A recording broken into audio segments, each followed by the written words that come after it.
السلام عليكم ورحمة الله. معاكم بينك ايدياز. اليوم جايبت لكم طريقة عمل مع ويلتون الشوكولات اللذيذ، سهل وسريع وحلو، أكله بهالوقت. راح أوريكم الوصفة بطريقة سهلة وسريعة. هذه كل المقادير اللي راح تحتاجون لها.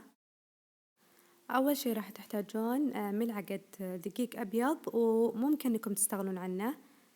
ثاني شي تحتاجون 3 بيضات، ملعقة ونص كاكاو باودر، إصبع زبدة، ويفضل أنكم تقطعونه قطع صغيرة، ربع كوب معياري سكر أبيض، 120 جرام من الشوكولاتة أي نوع، يفضل أنها تكون غامقة. أنا استخدمت 3 أصابع جالكسي، ما أنصح أنك تستخدمين جالكسي بس أنا ما كان عندي إلا هذا، بس ممكن تستخدمينه. هذا هو القالب اللي راح أستخدمه وأصب فيه الماولتن. أنا تقريبا استخدمت الحجم الصغير مو الحجم الوسط ولا الكبير. أول شي عملته إني ذوبت الزبدة في حمام مائي مع الشوكولاتة، قطعتها قطع صغيرة وذوبتها في الحمام المائي. طبعا راح أقول لكم على سر، أنا صراحة تأخرت هالأسبوع، ما نزلت الفيديو يعني متأخرة لي أسبوعين بصراحة، لأن الكاميرا حقتي خربت مرتين، يعني خربت ورجعت صلحتها ورجعت خربت ورجعت صلحتها، ما أدري ليش. ولما جيت وصورت وخلاص راح أنزل الفيديو ما قدرت أنزل بعض المقاطع على الآيباد لأن الوصلة حقتي ضاعت. ونقول إن شاء الله كل تأخيرة فيها خيرة. المهم نرجع للشوكولات بعد ما ذابت خلاص نشيلها من النار.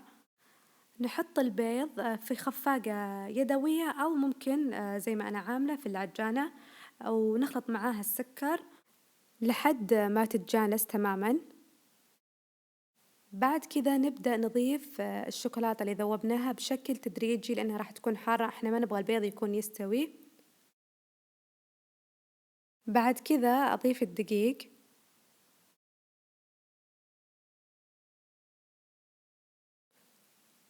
وأضيف الكاكاو،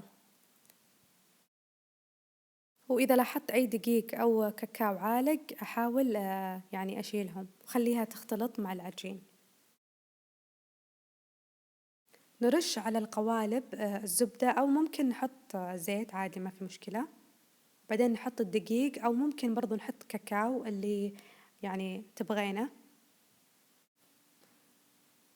نصب الخليط في قوالب ونحطها بصينية وندخلها الفرن تقريبا لمدة 9 دقايق، ما تكون أكثر علشان ما تستوي وتصير كأنها كيكة.